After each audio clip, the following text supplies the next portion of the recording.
मेरे पास एक चार्ट है जिसमें यूएस, इजराइल का कंबाइन कितना फोर्स स्ट्रेंथ है और ईरान का कितना स्ट्रेंथ है। उसमें जैसे बता रहे हैं कि कितने पर्सनल्स हैं। अगर हम यूएस और ईरान को इजराइल को जोड़ लें तो लगभग जो संख्या है, ईरान के पास लगभग 61,000 है, और यूएस और इजराइल को जोड़ लें तो वो 14 लाख के पास पहुंच जाती है अगर पर्सनल्स की बात करें। अगर ये है एक्टिव मिलिट्री पर्सनल्स, रिजर्व की भी स्ट्रेंथ ऐसे ही 3 गुना ज़्यादा है। अगर फाइटर एयरक्राफ्ट्स की बात करें तो ईरान के पास सिर्फ 180 कुछ फाइटर एयरक्राफ्ट्स हैं, और अगर यूएस और इजराइल को जोड़ के इनकी कंबाइंड स्ट्रेंथ 2000 के ऊपर है।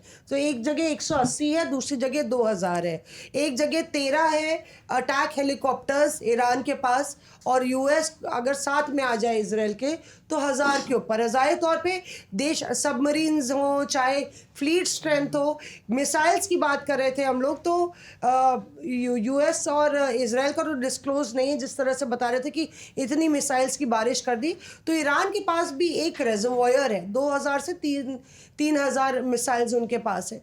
तो वो जो हम लोग वेपनरी की बात कर रहे हैं, डिफेंस की बात कर रहे हैं, मतलब यहाँ पे हम ऑपरेशन सिंदूर से कहीं आगे निकल गए। मंजीत बोल रहे थे ना कि वो उस तरह से क्लासरूम लड़ाई नहीं रह गई है ये, और यही वजह है कि एक तरफ जितेंद्र, जहाँ पे यूएस की भूमिका अहम हो जाती है, हम लोग चर्चा करना ज़रूरी है कि भारत का क्या रोल रहेगा। और मतलब मुझे लगता है कि अगर हम देखें कि भारत ने कई दो देशों की लड़ाई में अपना एक स्टैंड बहुत क्लियर रखा, चाहे वो आप देखें कि जब इजराइल और फिलिस्तीन के बीच में जो चल रहा था उसमें हो, चाहे यूक्रेन और रशिया के युद्ध के बीच में हो। फिलिस्तीन से भी रिश्ते हैं, इजराइल से भी रिश्ते हैं।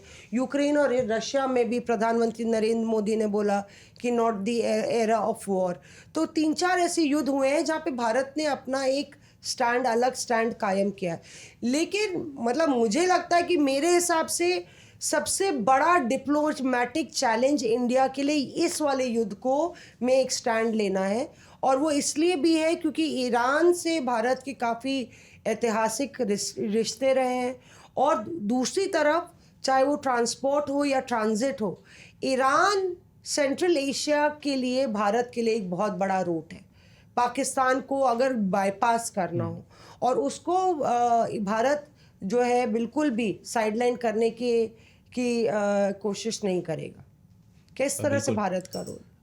जहाँ तक आप संबंधों की अगर बात कर रही हैं तो ईरान के जो रूट्स हैं, और अभी जो वहाँ पर खैमेनी है उनके बारे में ये कहा जाता है कि उनका लिंक लखनऊ के नज़दीक बाराबंकी 20 किलोमीटर दूर है, वहाँ से उनका है। और उनके परदादा जो थे वो 90 साल पहले, 90 से 100 साल के उस बीच में वो लोग वहाँ ईरान गए थे, और खैमनी का जो परिवार है उनकी उत्पत्ति यहाँ से। तो भारत के रिश्ते तो बहुत पुराने हैं, और ईरान के साथ रहे हैं। जब भी कभी ज़रूरत पड़ी है भारत को तो ईरान साथ में भारत के खड़ा रहा है। और हमने देखा कि चाहे जो क्रूड ऑयल हो उसकी सप्लाई, वो तमाम चीज़ें जो हैं ईरान से अभी भी भारत के साथ अच्छा हो रहा है।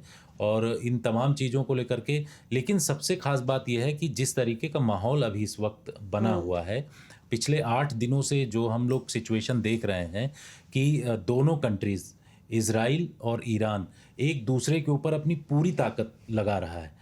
वो चाहे उनके सैनिकों के ऊपर अटैक करना हो, या फिर पिन पॉइंटेड अटैक इज़राइल के द्वारा किया जा रहा हो, या फिर ईरान जो है लगातार मिसाइल्स मार रहा है। इसमें जो चिंता का विषय ये है कि जो एक्सपर्ट्स हैं वो उनकी तरफ से कहा जा रहा है कि कहीं ये थर्ड वर्ल्ड वार की तरफ ना मुड़ जाए, क्योंकि अमेरिका भी अंदर एंट्री करने की कोशिश कर रहा है। हालांकि अमेरिका की सिचुएशन अभी क्लियर नहीं है, लेकिन जिस तरीके की तैयारी, स्ट्रेटेजिक तैयारी अमेरिका कर रहा है चारों तरफ से, बहरीन, कुवैत, यूएई, और इसके साथ साथ जो उसने खुद असद जो ईरान का पोर्ट है वहाँ पर भी उसके फाइटर जेट्स हैं। तो इस तरीके की तैयारी अमेरिका चारों तरफ से ईरान को घेरने की कोशिश कर रहा है। तो लगता है कि कहीं अगर ये वर्ल्ड वॉर थर्ड की तरफ चला गया तो पूरे वर्ल्ड की सिचुएशन ख़राब होगी। यही वजह है कि हमने देखा कि रसिया के जो प्रेसिडेंट हैं उन्होंने चीन के प्रेसिडेंट से बातचीत किया, उनसे डिटेल इंफॉर्मेशन लिया, और रसिया ने सीधे तौर पर चेतावनी भी दिया कि अमेरिका जो है युद्ध की तरफ न जाए, नहीं तो उसको इसके अंजाम भुगतने होंगे। तो इस तरीके की चेतावनी देने का मतलब ही यही दिखाई पड़ रहा है कि कोई नहीं चाह रहा है कि ऐसी सिचुएशन में युद्ध हो, तीसरा विश्व युद्ध हो, जिससे कि पूरे वर्ल्ड की सिचुएशन ख़राब हो। क्योंकि बहुत सारी ऐसी कंट्रीज़ हैं, हम रूस को देखा हमने, यूक्रेन के साथ लड़ाई लड़ ही रहा है, उसकी सिचुएशन ख़राब है। चाइना भी नहीं चाहता है, क्योंकि चाइना का भी हमने देखा कि 400 बिलियन डॉलर का जो है चाइना तेल खरीद रहा है ईरान के साथ, 200 बिलियन डॉलर के आसपास रूस खरीद रहा है। तो सभी कंट्रीज़ के हित हैं, और ये इस पूरे इसमें मामले में हमने देखा कि तेल का खेल है। कोई तेल के जगह पर कब्जा करना चाहता है, तो किसी को लगता है कि अगर यहाँ पर युद्ध हुआ तो उसके यहाँ तेल की सप्लाई ख़त्म हो जाएगी। तो ये तमाम चीज़ें लगातार चल रही हैं, और कंट्रीज़ नहीं चाहती हैं कि आपस में ये विश्व युद्ध जैसी स्थिति बने, लेकिन माहौल तो उसी तरफ जा रहा है। हाँ, पर दिलचस्प मुझे होगा इसमें मुझे इंडिया लगता का। है कि दो मुद्दों पर आपको भी आगे बढ़ाना चाहिए बात को। कि एक, हम जो मुस्लिम ब्रदरहुड की बात कर रहे हैं कि कितने लोग सिया सुन्नी का जो डिवाइड है उस पर साथ में, और एक फिर हम उसकी आगे उसकी बात करेंगे कि टेक्निकल सुपरमेसी की जो बात की जाती है इजराइल के बारे में। तो पहले आप ही इस पर प्रकाश डालें कि इस वक्त जो ईरान के साथ कितने लोग खड़े हैं। जैसे अमित ने कहा कि ईरान चाहता है कि वो गाजा के बाद मुस्लिम वर्ल्ड लीडर बने, लेकिन असल में स्थिति क्या है? नहीं, सबसे बड़ी बात यह है, देखिए कि ईरान जो है शिया देश है, और जो बाकी देश हैं जैसे पाकिस्तान है, लगता ही है कि अरब वर्ल्ड है। हाँ, और अरब वर्ल्ड है, तो वो पूरे सुन्नी डोमिनेटेड है, सुन्नी कंट्रीज़ हैं, तो वो एक डिवाइड यहाँ पे खुले तौर पे नज़र आएगी। मतलब कई लोग चाहेंगे कि प्रॉक्सी की तरह से ही वो ईरान को अपनी जगह पे लाएं, क्योंकि ईरान मुस्लिम ब्रदरहुड का लीडर बनना चाहता है, और यहाँ पे भारत की भी भूमिका बहुत इम्पोर्टेंट हो जाती है, क्योंकि आप अरब वर्ल्ड से अच्छे रिश्ते हैं आपके, यूएई हो या बाकी देश हैं, उनका एक्सेस आपको ईरान के ज़रिए मिलता है। तो ईरान से भी भारत अपने टाइज सिवियर नहीं करना चाहेगा।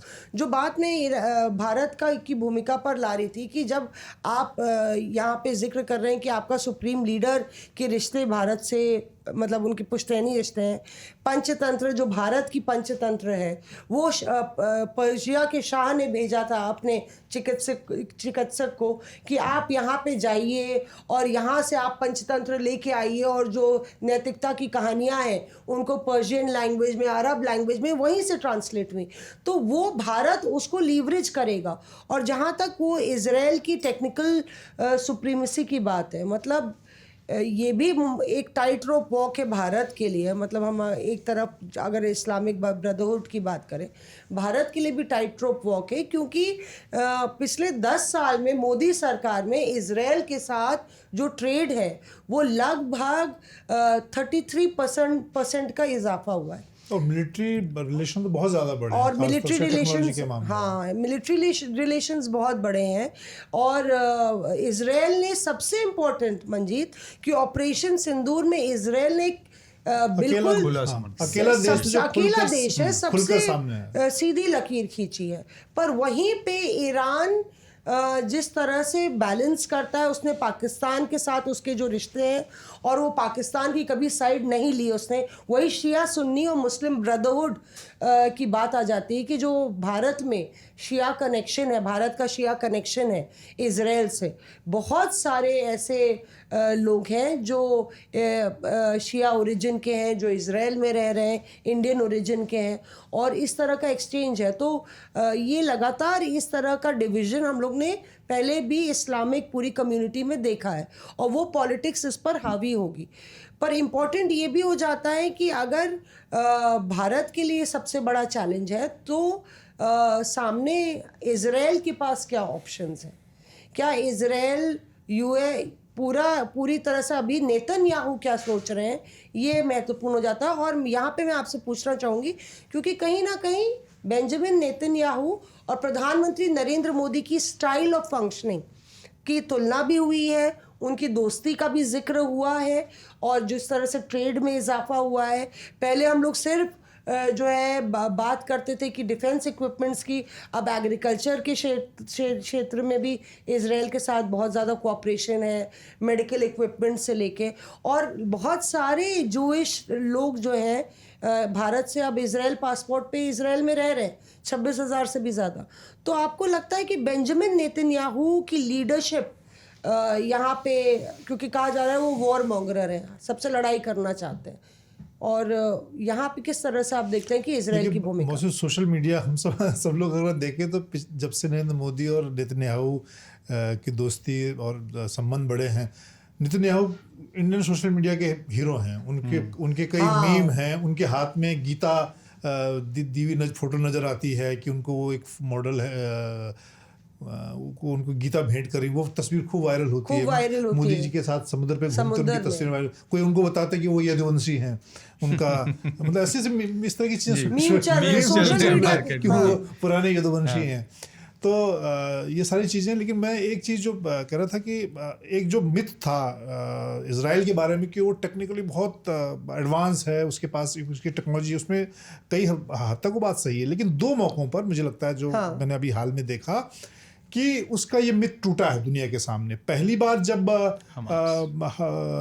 हमास ने हमला किया, उसके सारे बैरियर को तोड़ते हुए, उसके सारे सिस्टम को ध्वस्त करते हुए, तब वो एक तरह से मतलब उस हक्का बक्का रही है कि भाई इतनी बड़ी संख्या में लोग घुस आए और उसके सारे ड्रोन, सारे सर्विलांस इक्विपमेंट सब फेल हो गए। इस वक्त जब उसको उम्मीद नहीं थी कि इजराइल ईरान उस पर जो जवाबी हमला करेगा वो इतना कारगर होगा कि मोसाद का हेडक्वार्टर भी टारगेट हो सकता है। उसके जो आप अस्पताल देखिए, बड़ी बिल्डिंग्स देखिए। अभी हालांकि अभी ईरान ने भी बहुत सिविल जो इजराइल के जगह है उनको टारगेट नहीं किया, अभी भी उसकी कोशिश है कि मिलिट्री टारगेट को। लेकिन ये हम आयरन डोम की बात करें, उसके ख़ास तौर से उसके जो एयर डिफेंस सिस्टम की बहुत तारीफ की जाती है दुनिया में कि सबसे अच्छा सिस्टम उसके पास है, आयरन डोम उसके पास है। लेकिन वो सारी चीज़ें पिछले 3-4 दिनों में एक तरह से ध्वस्त हो गई हैं। ईरान ने जिस तरह के जवाबी हमले किए और उसने भी पिन पॉइंट टारगेट किए, चाहे मोसाद का हेडक्वार्टर हो, चाहे उसके मिलिट्री सैन्य ठिकाने हों, उनको अपनी हाइपरसोनिक अपनी जो सुपरसोनिक मिसाइल्स हैं उनसे टारगेट किया। अभी सुपरसोनिक और न्यूक्लियर का इस्तेमाल बाकी है। लेकिन जवाबी कार्रवाई में जितना कमज़ोर शायद ईरान को इजराइल ने समझा था। और आप देखिए 2 दिन पहले ट्रंप का बयान था, जब ट्रंप G7 से वापस आए, कि हमने ईरान का एयर स्पेस हमारे कंट्रोल में है।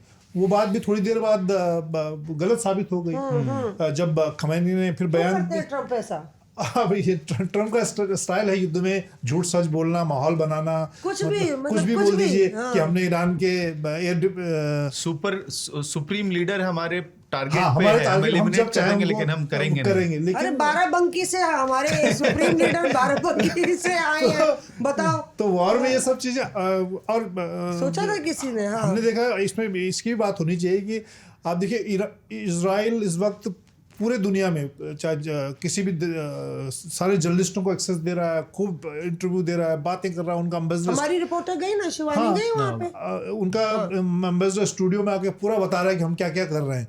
तो वो हर तरह से मतलब वॉर में कहते हैं ना कि सभी चीज़ें आप जायज़ होती हैं, आप प्रोपेगेंडा भी कीजिए, सब कुछ कीजिए। तो अमेरिका और इजराइल उसमें माहिर है। Interesting topic. मंजीत, बड़ी इंटरेस्टिंग बात यह है कि अरे आपने सबसे इंटरेस्टिंग बात बताई जो बाराबंकी वाली बताइए। जो हथियारों वाली कि बात, हमारे घर के पास आ गए जितेंद्र, लखनऊ के पास का जिक्र कर रहे हैं, कुछ खास होगा, बताइए। हाँ, हथियारों की बात जो मंजीत जी बता रहे हैं कि वो वहाँ पर एक प्रोजेक्ट फ्लावर चलता है। अच्छा। ईरान और इजराइल के बीच में जब ये दोनों कंट्रीज एक दूसरे के दोस्त थे, तो प्रोजेक्ट फ्लावर के तहत ये दोनों कंट्रीज वेपन टेक्नोलॉजी का एक दूसरी कंट्री में आदान प्रदान करते थे। तो ज़्यादातर जो वेपन्स हैं वो सब इजराइल के ईरान के अंदर हैं। सबको, दोनों को एक दूसरे को पता है कि ये जो मिसाइल आ रही है इसकी काट क्या है। अच्छा। जैसे रामायण में नहीं होता था कि अगर मंत्र जान गए एक दूसरे के तो इधर से मारा उन्होंने, ब्रह्मास्त्र का मंत्र उनको भी पता है तो उधर से इन्होंने काट दिया।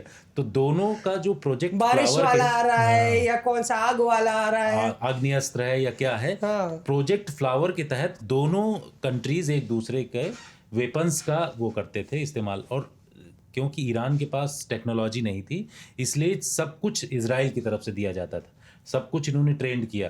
अब उसको अगर लगे कि आयरन डोम उनके यहाँ लगा हुआ है इजराइल में और ईरान मिसाइल भेज रहा है, तो जब सब दोनों कंट्रीज एक दूसरे को जानती कि कौन सी टेक्नोलॉजी किसका है, तो आयरन डोम भेजने वाला भी उनके पास है, वो भी उनको पता है, उसकी उन्होंने काट ये निकाल बात लिया, है, उन्होंने मार मतलब दिया, मिसाइल्स जो मारी वो कर दिया। तो अस्त्र शस्त्र दोनों तरफ से चल रहे हैं और दोनों को एक दूसरे का काट पता है, मंत्र एक दूसरे को पता है कि इधर से मारा उनका कटा।